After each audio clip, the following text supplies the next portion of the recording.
दोस्तों, मैं प्रिंस कुमार नई कृषि दर्पण यूट्यूब चैनल में स्वागत करता हूं। और आज मैं आया हूं झारखंड के गढ़वा ज़िले में।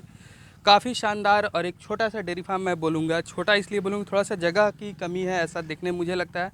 पशुपालक का क्या मानना है, ये चीज़ मैं बताऊँगा आपको। और कहना चाहूँगा कि मैं इसमें यहाँ पे दो वीडियो आपको दिखाने वाला हूं, क्योंकि नए जो पशुपालक डेयरी फार्म की शुरुआत करते हैं उनको एक परेशानियाँ होती है कि गाय कितने रुपए तक मिल जाएगी, तो वो एक अलग वीडियो मैं दिखाऊंगा।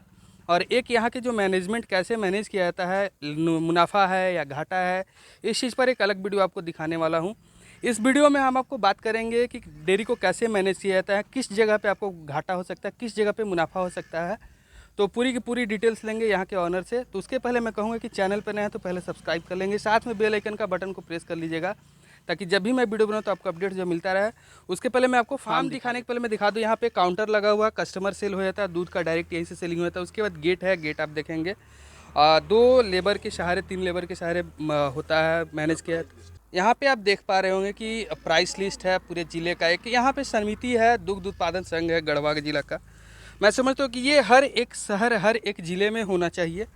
आज इससे क्या होता है कि एक विकास होता है डेयरी फार्मरों का, और साथ में उनको एक आइडिया मिलता है कि किस तरह का होना चाहिए। अन्यथा यदि कोई व्यक्ति मान लीजिए 50 का बेच रहा हो और दूसरा वही जगह पे 40 का, तो 50 वाले अब घाटे में जाना शुरू होंगे। तो यहाँ पे एक यूनिटी होनी चाहिए, सभी को एक यूनिटी बनाना होगा, और तभी हम डेयरी में सफल हो पाएंगे। ये चीज़ फार्म की बात करें तो आप फार्म देख लेंगे यहाँ से। काफ़ी मतलब शानदार ब्रीड में यहाँ पे पशुएं रखी हुई हैं। जगह भी काफ़ी अच्छी ठीक ही है। यहाँ से आप देखेंगे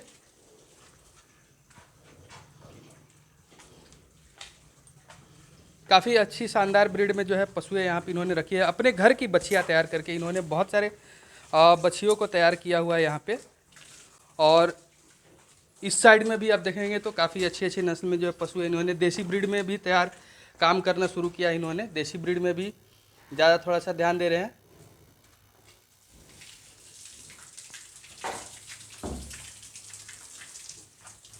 और उस साइड में देखेंगे एक अलग शेड बना है जहाँ बछियों को तैयार करके या जो ड्राई हो जाती हैं उनके लिए उन्होंने जगह बना करके रखा हुआ है।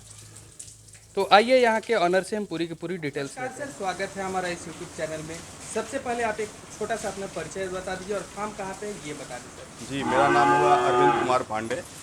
ये जिला गढ़वा के पिपरा खुर्द गांव है, मतलब इस शहर में ही है। एक बाड़ है और पिपरा खुर्द के नाम से है, पंडित मालवीय नगर।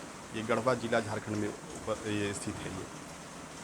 तो शुरुआत आपने कितने साल पहले किया था सर? जी, ये शुरुआत जो है हम लोगों ने मतलब 95 में जो है ये हम लोगों ने एक गाय से स्टार्ट किया था इसको। और आज मेरे पास अप्रोक्स 47 काउस अभी मतलब मेरे पास में हिफर और काफ सही। मिल्किंग में कितनी अभी आपके पास है? 20 काउस हैं। 20 का मिल्किंग में है। और आपका क्या कहते हैं 10 जो है ड्राई पीरियड में है, जो गाभिन है। तो एक चीज़ जानना चाहेंगे, शुरुआती दौर में आपको क्या परेशानी हुआ और अभी आपको क्या परेशानी हो रही है? शुरुआती दौर में तो एक गाय रखे हुए थे तो बहुत कुछ नॉलेज नहीं था उस टाइम में, क्योंकि गायें तो गांव पे बहुत सारी थीं। बशर्ते ये क्या कहते हैं कि क्रॉस ब्रीड में जो है ये गायें मेरे पास में मतलब फर्स्ट टाइम रखे हुए थे। उसके बाद थोड़ी सी दिक्कत तो हुई। अच्छा, उस समय दिक्कत जैसे कि उनके बारे में नॉलेज नहीं था, फीडिंग भी ज़्यादा हो पा रहा था। अब दिमाग में था कि ये गाय है, कितना खिला दें इसको कि दूध अधिक से अधिक दे दे। और अब धीरे धीरे रखते रखते एक अनुभव हो गया है कि अब किसको कितना हमें देना है, किसको किस तरह से रखना है, कब वह मतलब गर्म हो रही है तो कब उसे मतलब सीमेंट डलवाना है। ये सारा कुछ जो है अब हम लोग को समझ में आ गया और इसको अब हम लोग अच्छी तरीके से कर रहे हैं। तो सबसे पहले सवाल आपसे करना चाहूँगा कि हम डेयरी फार्म शहर में करें या देहात में करें, ये चीज़ पर थोड़ा सा आप बताएंगे सर। हाँ, मेरे हिसाब से डेयरी फार्म जो है वो विलेज एरिया के लिए, देहात के लिए है। क्योंकि शहर में जो है हम लाख प्रयास करने के बाद भी, क्योंकि शहर में न उतने लैंड है न हम उसके लिए ग्रीन ग्रास की व्यवस्था कर सकते हैं। अब देहात में है तो हमारे पास ज़मीन है, पानी की व्यवस्था है। थोड़ी सी ये दिक्कत हो सकती है कि दूध को सप्लाई करने में थोड़ी सी दिक्कत हो सकती है। बट आज के डेट में जो ग्रामीण क्षेत्र में क्या है कि जगह जगह पर जो है समितियाँ लगी हुई हैं। ठीक है, काउंटर सेल आपका कम होगा, लेकिन समिति जो है आपको बल्क में दूध लेता है और आपका जो है पेमेंट भी टाइम टू टाइम करता है। थोड़ा सा रेट ज़रूर है कि शहर से देहात में कम है, लेकिन सुविधा ये है कि आपको जो है बहुत लंबा एरिया मिलेगा आपको गाय को रखने के लिए। जैसे कि अब हम लोग है शहर में रखे हुए हैं, हम लोग का दुर्भाग्य कहिए या गाय का दुर्भाग्य कहिए कि इनको जो है एक स्थान से दूसरे स्थान में ले जाने में भी मुझे समस्या होता है, क्योंकि जगह नहीं है, शहर है। अच्छा, दूसरी बात यह है कि जो एक थंब रूल कहता है कि गाय को कम से कम 4 किलोमीटर मतलब पर डे वॉकिंग होना चाहिए, वो हम लोग कभी भी नहीं करा पाते, क्योंकि संभव ही नहीं है। ग्रामीण क्षेत्र में यदि ये है तो गाय को हरा चारा मिलेगा, थोड़ा सा फीड कास्टिंग भी जो है फीड का वो भी कम पड़ेगा, और क्या कहते हैं कि गाय को हम बाहर टहलाएंगे तो बीमार उमार भी कम पड़ेगी। तो इस कारण से देहात में बेहतर है। हाँ, देहात में बेहतर है। तो आप अभी अपने फार्म को कैसे मैनेज कर रहे हैं, क्या प्रॉफिट है, क्या लॉस है, ये थोड़ा सा आप बताएंगे डिटेल्स में।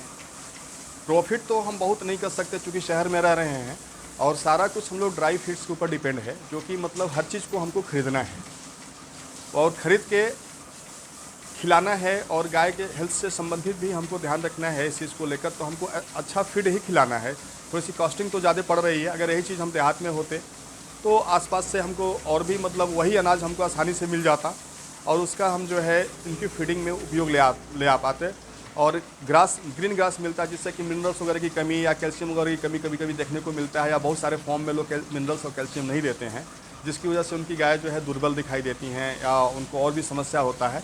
ये सारी समस्या से हम देहात में रह के बच पाते हैं। तो डेयरी में सबसे बड़ी समस्याएं क्या है जिससे लोग परेशान होते हैं, काफ़ी परेशानियां होती हैं?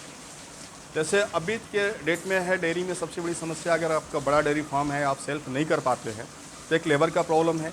दूसरा क्या है कि अभी जिस तरह से लागत है उस हिसाब से दूध का उचित मूल्य नहीं मिलता, प्लस गोबर का सही ढंग से यूटिलाइजेशन नहीं हो पाता है, जिसकी वजह से कि डेयरी अभी लॉस में जा रहा है। क्योंकि हम डेयरी का जो सबसे अंतिम प्रोडक्ट है, जिसको हम लोग निकाल के दूध बेचते हैं, ये हमको पूरी प्रॉफिट नहीं दे पाता है।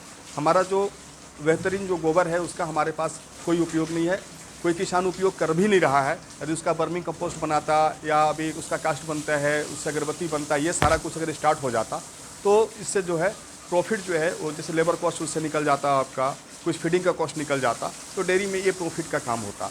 बट अभी ऐसा संभव है नहीं। लोग मतलब शहर में तो बिल्कुल ही संभव नहीं है। देहात में लोग अगर कुछ स्तर तक कर रहे हैं तो चलिए अच्छी बात है, लेकिन देहात में तो बहुत ही मुश्किल है अभी ये, और सॉरी शहर में तो बहुत ही मुश्किल है अभी।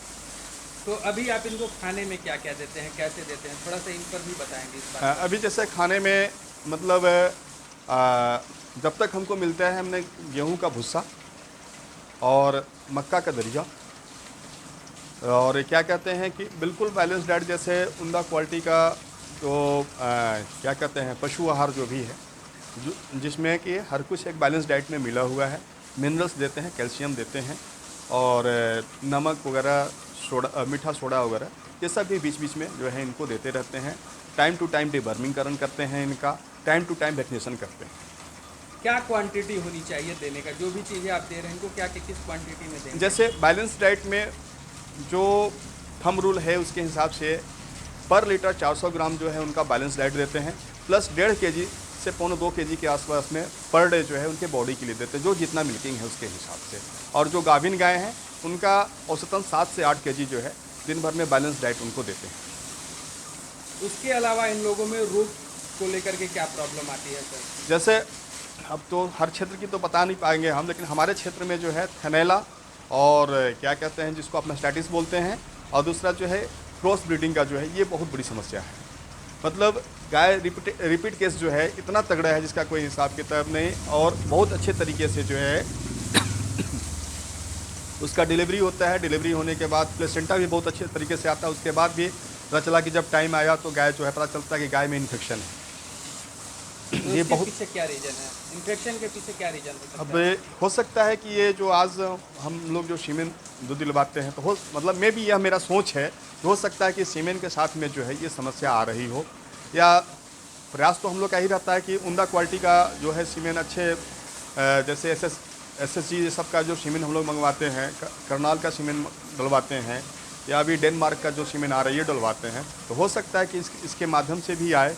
या तो जैसे कि अब अभी जो मतलब जो भी खाद वगैरह हम यूज़ करते हैं, तो मतलब जो भी अनाज हम खिलाते हैं, तो मेरा दुर्भाग्य कहिए या सौभाग्य कहिए, जैसे भी कहिए, वो खाद जो है अनाज के साथ तो रहेगा ही रहेगा, उसको हम निकाल नहीं सकते हैं। तो जो समस्या हमारे साथ में वही समस्या इनके साथ में ही आ रहा है। तो हम तो लोगों को यही बोलेंगे कि ज़्यादा से ज़्यादा लोग जो है वो गोबर का प्रयोग खेत में करें, उससे जो उनका उत्पाद होगा उसको यदि हम अपने जानवर को दें, अपने खाएं, तो हो सकता है कि ये जो जिस तरह की समस्याएं आ रही है समस्या न आए। इसके लिए हम लोग काफ़ी प्रयास में हैं, कभी उनको वाश कराते हैं या फिर उनको अभी हल्दी वगैरह देकर उनका ट्रीटमेंट करते हैं। फिर भी मतलब समस्या जो है ये जटिल होती चली जा रही है, जिसकी वजह से जो है डेयरी फार्मर्स जो है काफ़ी नुकसान में जाता है। पता चला कि गाय गाभिन है, बाछी गाभिन है, उसके बाद जब उनका डिलीवरी होता है तो पता चला कि उनका 1 या 2 बाल बिल्कुल बैठा हुआ है, हमें पता नहीं है, क्योंकि उनका सारा कुछ वैसा है, उनको मेस्टाइटिस हो गया। तो अगर कुछ लोगों का कहना है कि ये दुर्बलता की वजह से, तो हम इसको मानने के लिए तैयार नहीं कि दुर्बलता की वजह से मेस्टाइटिस हो। अच्छा, दूसरा कुछ क्या है कि लोग बोलता है टीट खुला रहता है, तो उसमें जो है आपका बैक्टीरिया चढ़ गया, जिसकी वजह से वो ग्रो करके थन को ख़राब कर दिया। लेकिन बाछी में हमें तो नहीं लगता है कि उनका टीट पहले से खुला होता है, फिर भी उनको ये प्रॉब्लम आ रहा है और काफ़ी मात्रा में प्रॉब्लम आ रहा है। फिर से आपको मार्केट पकड़ना सबसे बड़ा चैलेंजिंग हुआ है, ये मैं समझता हूँ।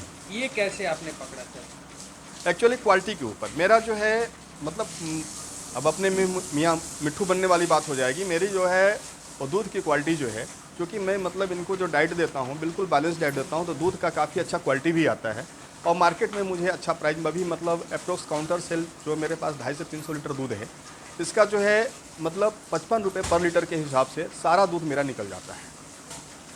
इसमें कहीं प्रॉब्लम नहीं आती? नहीं, इसमें हमें प्रॉब्लम कभी कभी तो खैर होता है, दूध बढ़ जाएगा। क्वालिटी को मेंटेन, हाँ, क्वालिटी को मेंटेन करना होगा। इसके लिए उसके लिए भी पशु का अच्छा फीडिंग कराना होगा।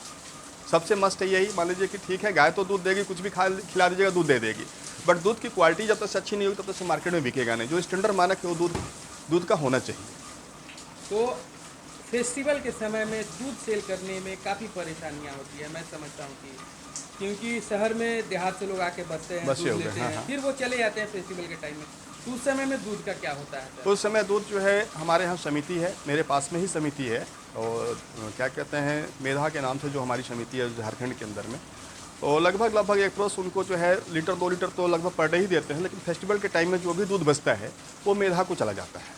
तो क्या मेधा में दे करके आप बेनिफिट कमा सकते हैं? नहीं कमा सकते हैं। ये तो जो मार्केट जो शहर में उनके लिए तो बहुत ही मुश्किल है, क्योंकि लगभग अप्रोक्स जो हम लोग के पास में गायें हैं, इन गाय का 35 से ऊपर नहीं आ पाता है अगर वो अच्छी मिल्किंग में। अब लास्ट टाइम में है उनका 1-2 लीटर दूध आता है, उस टाइम में किसी का आ जाता है, रेट बात अलग है, बट 35 से ऊपर नहीं आता। जो भी गाय 20-25 लीटर दूध देती हैं उनका 35 से ऊपर का रेट नहीं आता मेधा।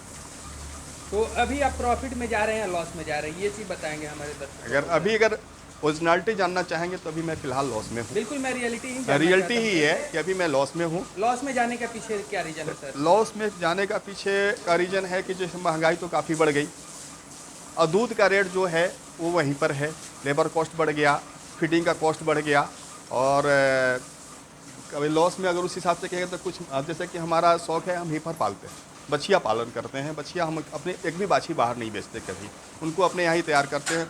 और आप देख सकते हैं कि इसमें हमारी मतलब जो 12-13 बछिया ऐसी हैं जो हमारे घर की हैं, जो दूध देती हैं और काफ़ी अच्छा दूध देती हैं। तो एक कारण इसको भी कर सकते हैं कि चूँकि जो रिपीट ब्रीडिंग के कारण भी है, तो टाइम से जो है वह जो रिपीट होता टाइम से जो है वो गाय खाती नहीं है, तो लास्ट टाइम में अगर वो पाल खाती हैं किस तरह से उनको बैठा के खिलाना पड़ता है, एक ये भी समस्या है। और ये मेरे साथ में नहीं, लगभग हर कोई के साथ में ये समस्या आ रहा है। अभी जहाँ भी मैंने बात किया, जिस डेयरी में बात किया, तो लगभग लोगों के पास में यही समस्या आ रहा है अभी।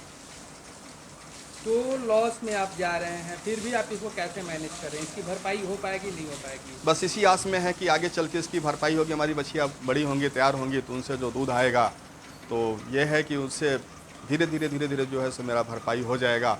और अभी मतलब यह मेरा खुद का प्लान है कि इसको मतलब डेयरी जो शहर से 10 किलोमीटर के रेंज में कहीं हम शिफ्ट करें, और वहाँ शिफ्ट करने के बाद जो है फिर हरे चारे पर जाएँ, तो उससे हो सकता है कि हमारा भरपाई हो। किस समय में, किस मौसम में सबसे ज़्यादा डेयरी में प्रॉब्लम होता है सर? डेयरी में तो कहिएगा तो एनी टाइम प्रॉब्लम है, क्योंकि ऐसा व्यवसाय ही है। बरसात में काफ़ी बरसात हो गया तो प्रॉब्लम है, क्लाउड है अचानक तो प्रॉब्लम है, ज़्यादा गर्मी हो गई तो प्रॉब्लम है, ठंडा हुआ ज़्यादा तो प्रॉब्लम है। बट डेयरी के हिसाब से सूटेबल जो है फरवरी और मार्च का महीना होता है। लेकिन दुर्भाग्य रहा 2-3 साल से कि उस समय भी कभी या तो अधिक लू चलना स्टार्ट हो जाता है या फिर अधिक ठंड पड़ना स्टार्ट हो जाता है, इसकी वजह से भी समस्या है।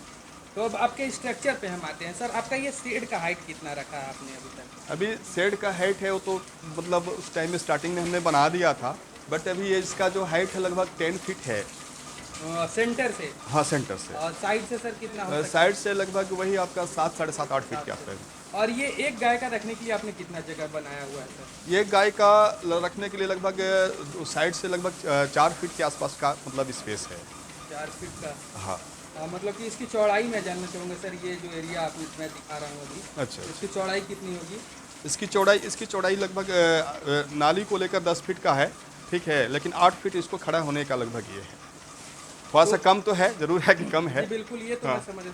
आपका नाद का हाइट कितना होगा? नाद का हाइट या गहराई, ये किस सोच से आपने बनाया सर ये चीज़ को? ये नाद का जो है लगभग आपका 2.5 फीट के आसपास में इसका डेप्थ है। और ये है कि मतलब थोड़ा सा 2-3 रीजन हमने डेयरी में पहले देखा था। डेयरी में देखा ये था कि कभी होता क्या है कि अगर आपका स्टाफ है या नहीं है तो 2 गाय आपस में कहीं अगर झगड़ा करती हैं और आपस में अगर कहीं वो करती हैं तो नाद यदि ज़्यादा चौड़ा है या ज़्यादा गड्ढा है या ज़्यादा छोटा है तो कभी कभी गाय जो है रात में आपस में जो है लड़के चली जाती हैं उसमें। दुर्भाग्यवश उनका कभी कभी सुनने को मिलता है कि नाद में गिरने से गाय डेथ कर जाती है। तो उस हिसाब से मैंने बनाया है कि गाय अगर आपस में अगर झगड़ा भी करें तो जो है नाद के अंदर ना जाएं और कोई नुकसान ना हो। और कम से कम इनका मतलब जो जैसे 2 गायों के बीच में जो है एक नाद जो है वो पानी से भरा रहता है। इनकी मतलब ताज़ा पानी इनमें पर डे डाला जाता है जिससे कि इनको जब भी प्यास लगे, चाहे वो गर्मी का समय हो या ठंडी का समय हो या बरसात का समय, जब भी इनको प्यास लगे तो अपनी स्वेच्छा से ये पानी, चूँकि वो हमारी इच्छा से पानी नहीं पिएंगे, वो अपनी इच्छा से पानी पिएंगे।